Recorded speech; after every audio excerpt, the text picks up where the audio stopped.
Bonjour et bienvenue sur Huntington Podcast, le podcast dédié à la maladie de Huntington. Je suis Thomas et j'aide mon père depuis plus de 10 ans au quotidien. J'ai décidé d'aller à la rencontre de personnes inspirantes, malades, aidants, porteurs, personnels du corps médical, pour nous aider à comprendre et mieux vivre avec cette maladie. Tous nous expliquent les différentes étapes par lesquelles ils passent et comment ils avancent et continuent dans la vie. Ce podcast soutient l'association Huntington France, présente sur tout le territoire. Elle s'occupe de faire connaître la maladie, de financer la recherche médicale et d'accompagner les malades et leurs familles dans toutes les étapes. Je vous conseille vivement d'y adhérer pour recevoir les dernières actualités.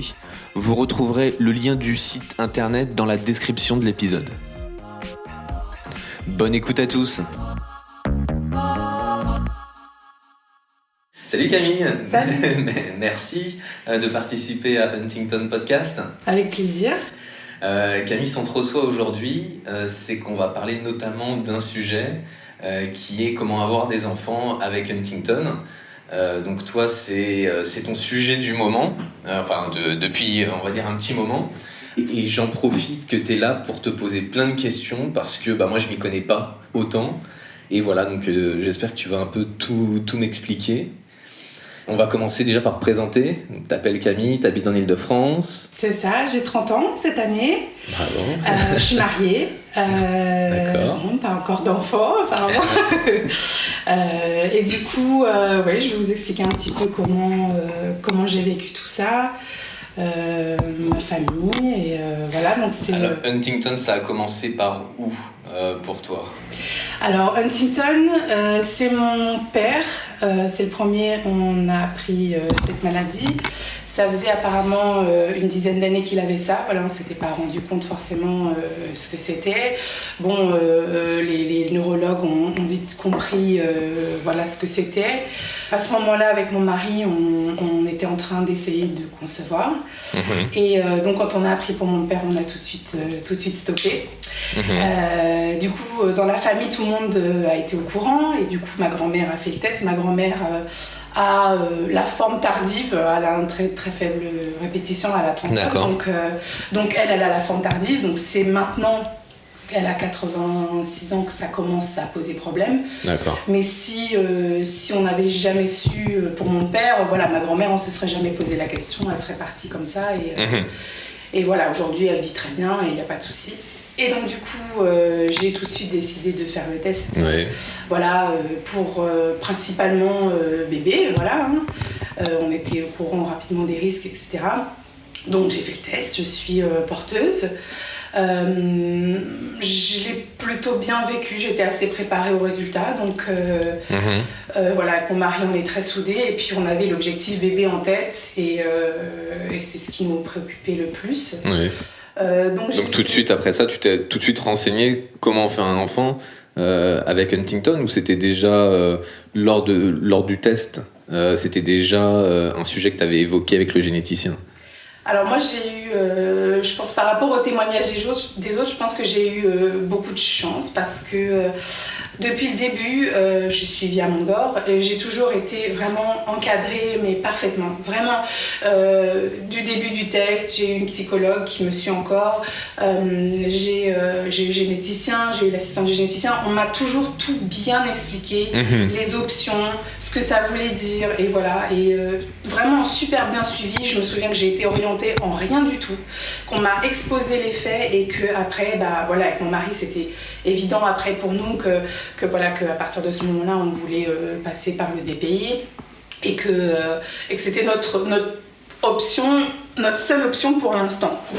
Donc du coup, on a été très vite orientés par le généticien qui nous a présenté à Strasbourg. Donc c'est le centre le plus proche de l'Île-de-France. Enfin, moi, j'habite en plus dans l'est de l'Île-de-France. Donc du coup, c'était Strasbourg directement. Il me semble qu'il y a Montpellier. Il y a Montpellier. Non, c'est pas il me semble. Il y a Montpellier et il y a Nantes. Mais Nantes, c'est récent. Après, ça dépend. Donc là, tu es en train de dire les centres avec lesquels on peut faire ce qu'on appelle une FIV. Ça s'appelle le DPI, le FIV par DPI. FIV par DPI, d'accord. Fécondation in vitro par diagnostic préimplantatoire. D'accord. Et c'est les seuls centres qui pratiquent pour Huntington.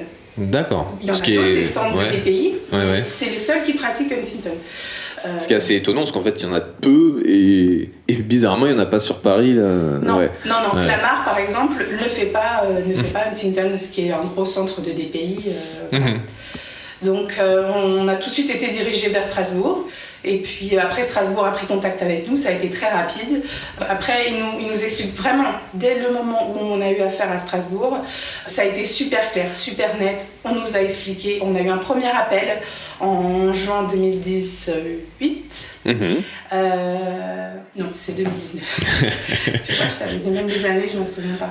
Camille, elle a fait des anti-sèches pour avoir les bonnes dates. 2019, c'est vrai. Je calcule tellement dans les années. Donc, juin 2019, on a eu le premier appel de Strasbourg qui ouvre le dossier officiellement. Donc, pendant cet appel, qui dure 1 heure, on nous explique tout, comment ça va se passer, qu'est-ce que c'est vraiment qu'un DPI. On nous rappelle aussi les options qu'on a et si on est motivé et tout ce que ça implique. Et par exemple, on peut s'arrêter un peu sur les options. Qu'est-ce qu'ils te proposaient ? C'était quoi les options ?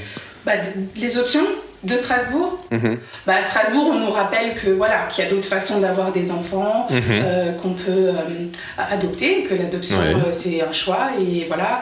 Il y a aussi faire un enfant naturellement et pratiquer ce qu'on appelle un DPN, un diagnostic prénatal. Donc on fait le test sur le fœtus qui grandit. C'est ce qu'on peut appeler aussi l'amyosynthèse. C'est ça. Je crois que c'est un peu plus compliqué que ça, mais pour Huntington, mais c'est un peu cette façon-là. Et après, on assume ou non le résultat. Et puis après. Ça engage que quand le fœtus est là, en fait, ça engage de faire un avortement thérapeutique. Médical, MG, intervention médicale. D'accord. Et donc, vous, on vous a exposé ces 3 choix-là, donc l'adoption, j'ai plus les acronymes, désolé. Alors le DPN ou le DPI. C'est ça. Voilà. Et donc, vous êtes orienté sur le DPI, vous avez même pas réfléchi aux autres options ? C'est ça. Avec mon mari, c'était clair et net qu'on allait vers le DPI, que Strasbourg, c'était tout à fait abordable. Et puis, comme je leur dis, moi, je l'ai vraiment vécu comme si j'étais super bien entourée. Que mon mari, on était très, très en phase sur le sujet. On a très, très vite accepté quand même le fait que je sois porteuse. Et voilà, et du coup... c'était une évidence, même aujourd'hui, c'est encore une évidence qu'on allait passer par là. Et donc du coup, Strasbourg, premier appel. Ça s'est bien passé, on a été très très bien rassurés. Et quelques jours plus tard, on nous envoie évidemment une tonne de documents, ce que ça va se passer, etc. On nous avait annoncé comme délai 1 an, voire 18 mois. Voilà, on était prêts. Pourquoi entre le moment où on ouvre le dossier à Strasbourg et le moment, on va dire, où la FIV prend ? On fait la première tentative. On fait la première tentative, voilà, d'accord. Et toi, juste dans ta tête, 18 mois, c'est quoi ? C'est beaucoup, pas beaucoup pour toi ? Non, pour moi, c'était pas beaucoup. Je me suis inscrite, c'est vrai que tout de suite, je me suis inscrite sur des groupes internet, sur des groupes Facebook, sur le DPI et sur même les FIV. T'as des noms comme ça que tu peux donner, tu te souviens ou pas des noms des groupes ? Il y a diagnostic préimplantatoire, il y en a un qui s'appelle comme ça, il y en a un qui s'appelle FIV et DPI. Donc c'est des groupes Facebook. Où les filles, c'est généralement des filles qui postent un peu leurs problèmes avec les traitements hormonaux ou même leurs témoignages. Et franchement, honnêtement, ça c'est super. Et honnêtement, 1 an, 18 mois, comparé à ce qu'on lit, c'est pas grand-chose. D'accord. C'est pas grand-chose. Ok. Il y a beaucoup de femmes qui ont beaucoup de problèmes. Et puis, c'est vrai qu'il ne faut pas généraliser. Mon mari et moi, on a la chance d'être en bonne santé. On pourrait très bien concevoir naturellement. Sur le groupe, il y a d'autres femmes qui ont aussi d'autres problèmes. En plus d'avoir une maladie génétique, elles ont aussi... c'est très fréquent, les femmes qui ont des soucis en plus. Et du coup, ça m'a apporté aussi beaucoup de soutien et ça m'a beaucoup rassurée de lire tout ça. Et donc, du coup, pour suivre le parcours, on nous avait demandé évidemment de faire une batterie de tests, ce qu'on a fait. Et voilà. Donc, ça, c'est des tests que tu fais avec quoi ? Ton médecin traitant, des prises de sang, le spermogramme. Des IRM pelviens, des échographies, pour savoir aussi si tout se passe bien, si on est en mesure d'avoir un enfant Voilà, il n'y a pas de gros problème. Il n'y a pas de gros problème. Ouais. Et donc tu fais tout ça et après ça tu l'envoies à Strasbourg. C'est ça. Okay. C'est ça. Et du coup à Strasbourg, une fois qu'on a envoyé tout ça, qu'on nous a envoyé un courrier pour nous dire c'est bon, vous remplissez toutes les conditions pour avoir une FIV. En fait, c'est le parcours d'une FIV classique, sauf qu'il y a une petite tri avant d'implanter, quoi. Donc du coup, on passe devant une commission, bon c'est pas nous on y va, mais une commission légale parce que, évidemment, des pays, ça veut dire génétique, etc. C'est assez délicat, voilà, c'est pas tout le monde qui peut faire des pays. Donc, bon, Huntington est dans la liste des maladies incurables et qui permettent la pratique de ce DPI. Donc voilà, donc du coup on est passé devant cette commission, on a été accepté et du coup au mois de décembre ils nous ont invités à ce qu'ils appellent une journée pluridisciplinaire. Donc ce jour-là, on y va et on voit tous les docteurs, les généticiens, les anesthésistes, les psychologues, les assistants, enfin voilà, on voit plein, j'ai plus en tête toute la liste, mais je crois qu'il y a 5 ou 7 docteurs, je crois.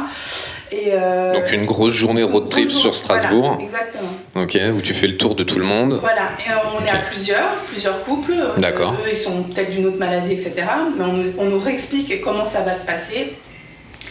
Et vraiment ce que c'est, ce qu'on fait exactement.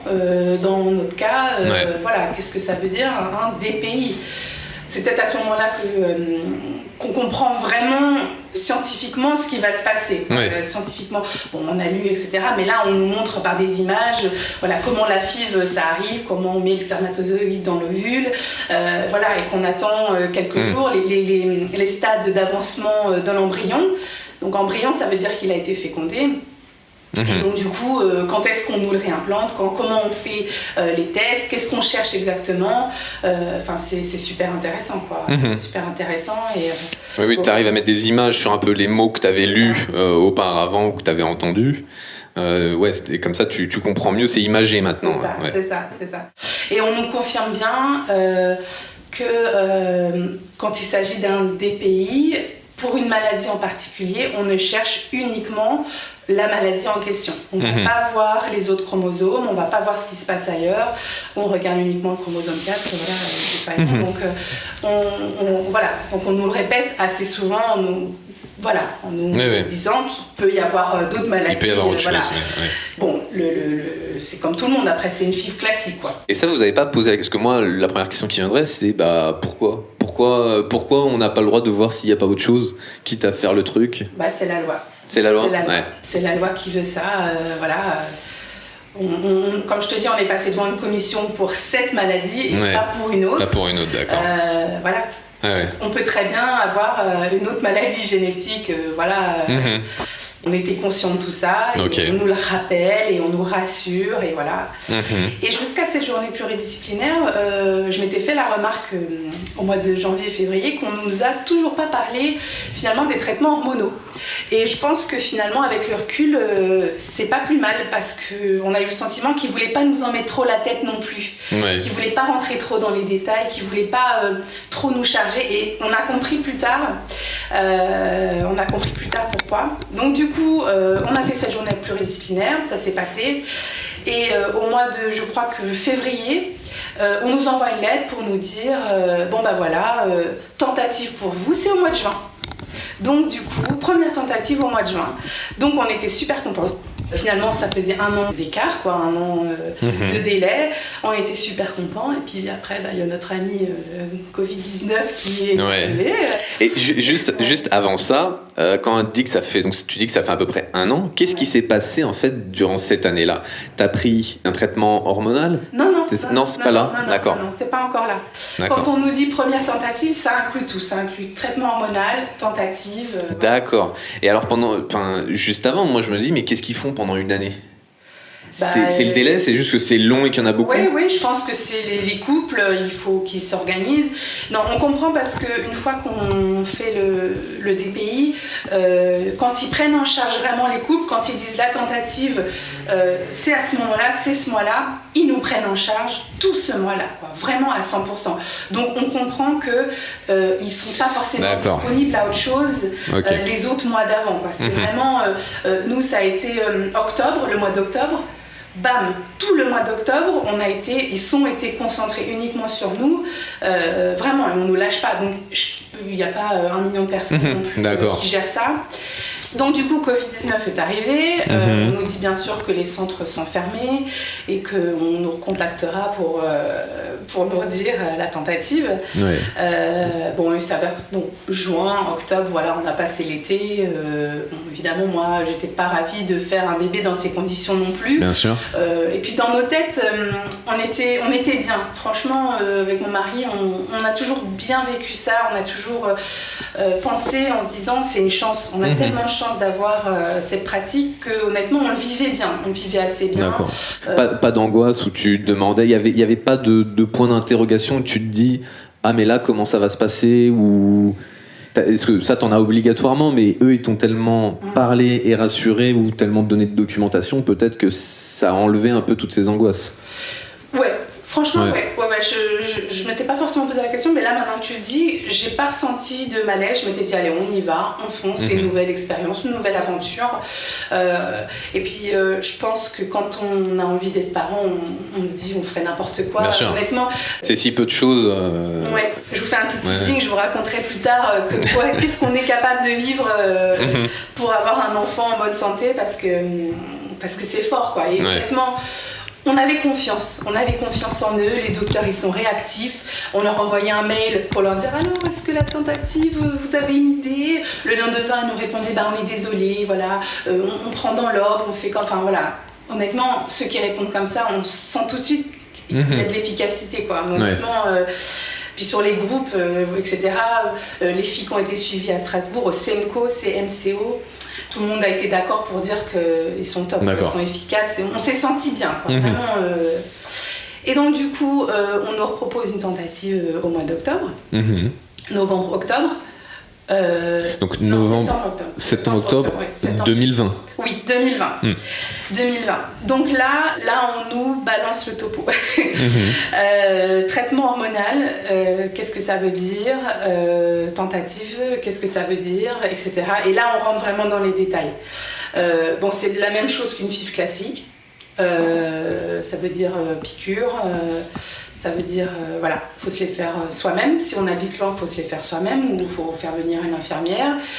Bon, après, moi, je me suis sentie à l'aise de le faire. Voilà. Je dis pas que j'ai pas un peu les pétoches, mais en fait, c'est pas ultra douloureux. C'est des petites seringues, c'est une toute petite aiguille.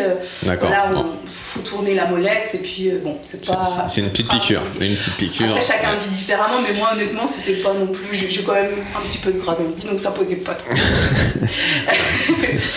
Et donc du coup, bon, le traitement, bon voilà, après, une femme, je pense, comprend avec les règles, etc. Il y a forcément des effets secondaires, les seins, voilà, un peu des boutons. Bon. Après, je pense que pour moi, c'était pas forcément difficile à vivre. Bon, après, j'ai contacté Créteil, le centre d'AMP de Créteil, pour faire les échographies, les premières échographies, parce que sinon je devais aller à Strasbourg à chaque fois, etc. Pour commencer à contrôler comment ça se passait, l'évolution des follicules, etc., si ça grandissait bien, etc. Donc mes premières échographies, je les ai fait à Créteil, jusqu'au jour où on nous dit, bah voilà, c'est bon, vous pouvez venir, vous avez assez de follicules, on prévoit de faire la ponction à telle date, venez. Et donc du coup on arrive à Strasbourg. En fait concrètement la tentative ça se passe comme ça, on fait les petites échographies d'abord pour voir si ça grandit bien, et à partir d'un moment on fait la ponction, donc on prend le nombre de follicules qui vont devenir des ovules par la suite. Il est féconde avec le spermatozoïde de mon mari. Après, donc, on voit l'évolution, on les fait bien grandir, et à partir du moment où il y a quelques cellules qui se sont multipliées, On en prélève une ou deux, on fait des tests sur ces cellules et on regarde le karyotype de ces cellules-là et on regarde uniquement le chromosome 4 s'il y a quelque chose qui ne va pas. Ceux qui ne vont pas, évidemment, on les enlève et puis, ceux qui vont, on regarde qu'ils évoluent bien, etc. Et on les réimplante, on les transfère, c'est le mot, hein, on fait un transfert.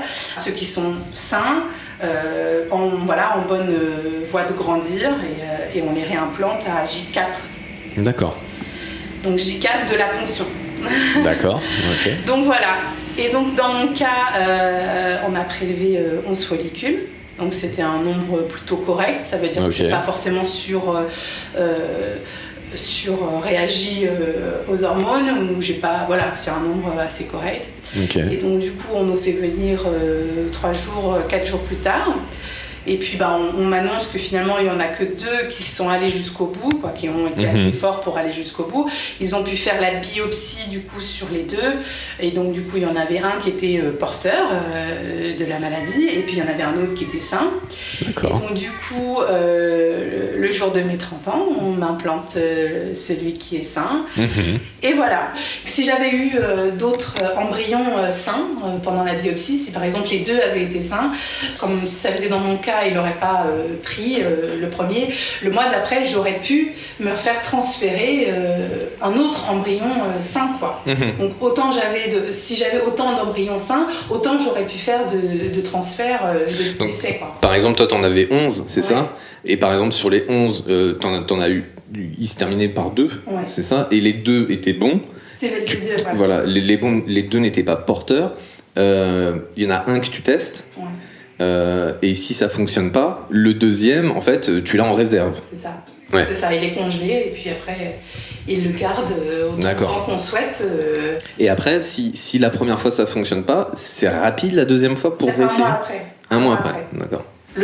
Normalement, le cycle d'après, quoi. Tout se base sur le cycle menstruel, donc le cycle d'après, on peut refaire. Donc, pas besoin de refaire la stimulation ovarienne, etc. Je crois qu'il faut quand même mettre, il y a quand même un médicament à mettre, et après on a juste à transférer. D'accord, ok, bon, c'est bien à savoir.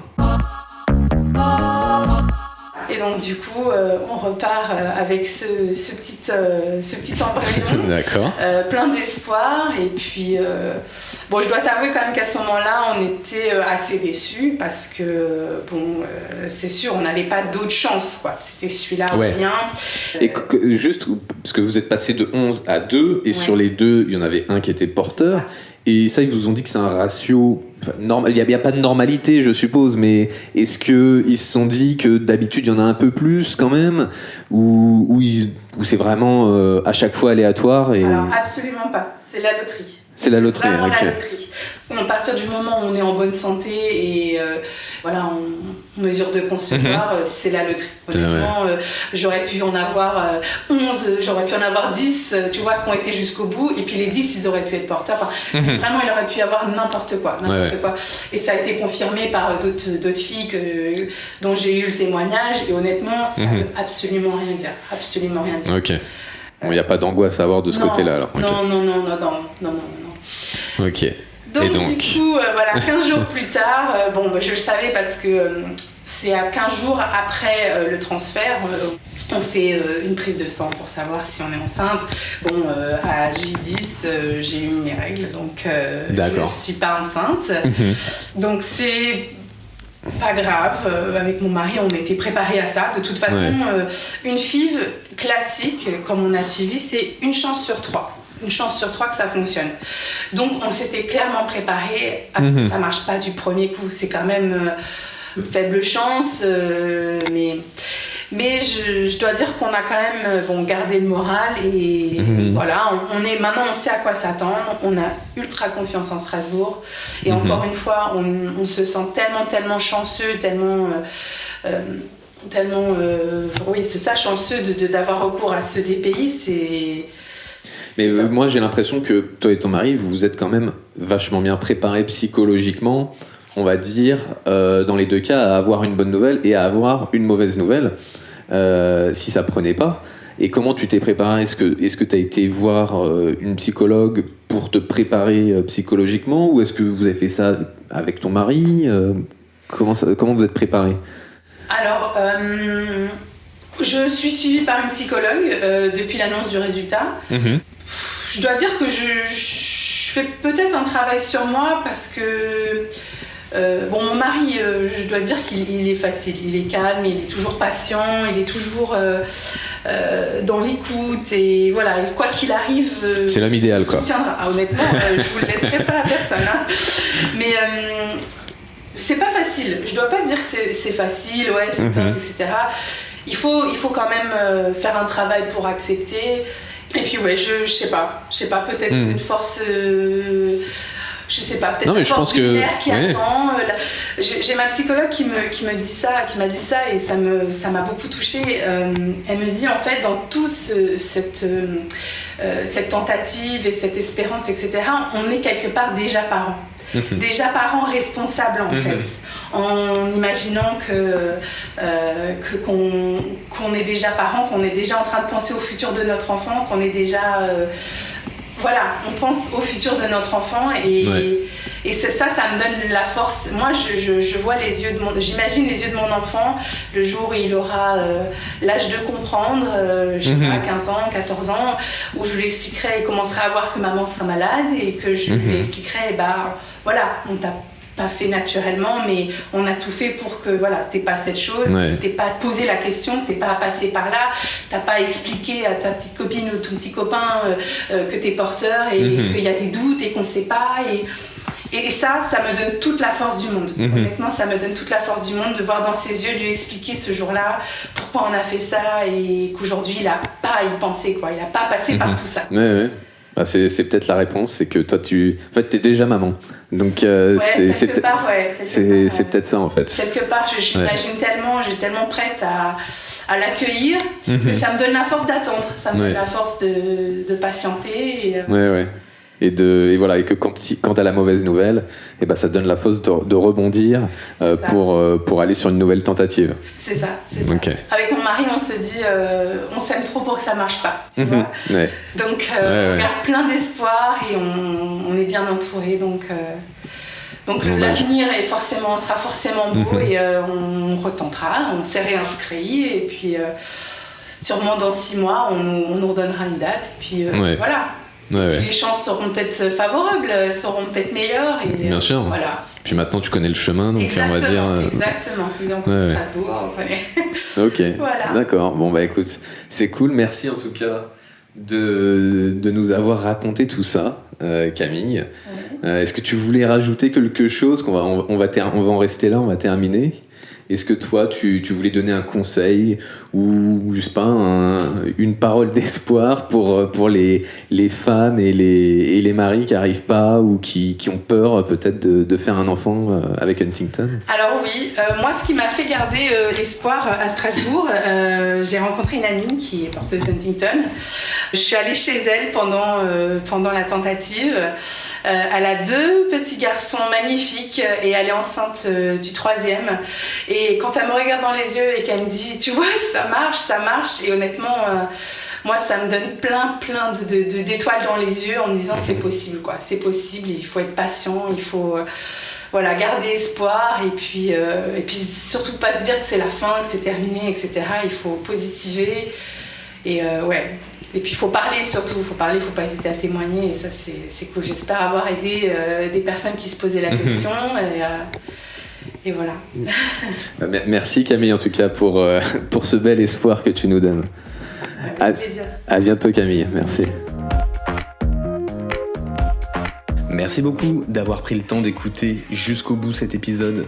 Je vous rappelle que l'association Huntington France est là pour vous et que la meilleure manière d'être informé de la recherche et de la prise en charge de la maladie, c'est d'adhérer à l'association.